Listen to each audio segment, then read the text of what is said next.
विकास की बात लाभार्थी के साथ या कार्यक्रमांतर्गत उमेदवार राम सातपुते यांनी प्रभाग क्रमांक 4 मधील नागरिकांशी संवाद साधला आहे।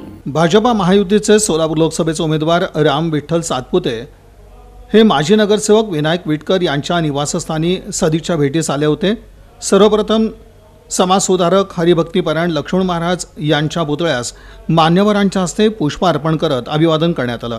यावेळी लाभार्थ्यांशी थेट संवाद साधला आणि निवडणुकीत पुन्हा एकदा भाजपच्या कमळ चिन्हासमोरील बटन दाबून मोदी सरकारची हॅट्रिक करण्याचं आवाहन लोकसभेचे उमेदवार राम सातपुते यांनी करताच उपस्थित लाभार्थ्यांनी हात उंचावत मोठ्या आवाजात अब की बार मोदी सरकार अशा आवाजात प्रतिसाद दिला। माजी नगरसेवक विनायक विटकर यांच्या वतीनं माजी राज्यमंत्री तथा आमदार विजयकुमार देशमुख आणि लोकसभेचे उमेदवार राम सातपुते यांचा खोबरे खारीक आणि साखरेच्या गुढीपाडवा हार घालून त्यांचं स्वागत करण्यात आलं। या प्रसंगी भाजपचे पदाधिकारी कार्यकर्ते तसंच नागरिकांची मोठ्या संख्येने उपस्थिती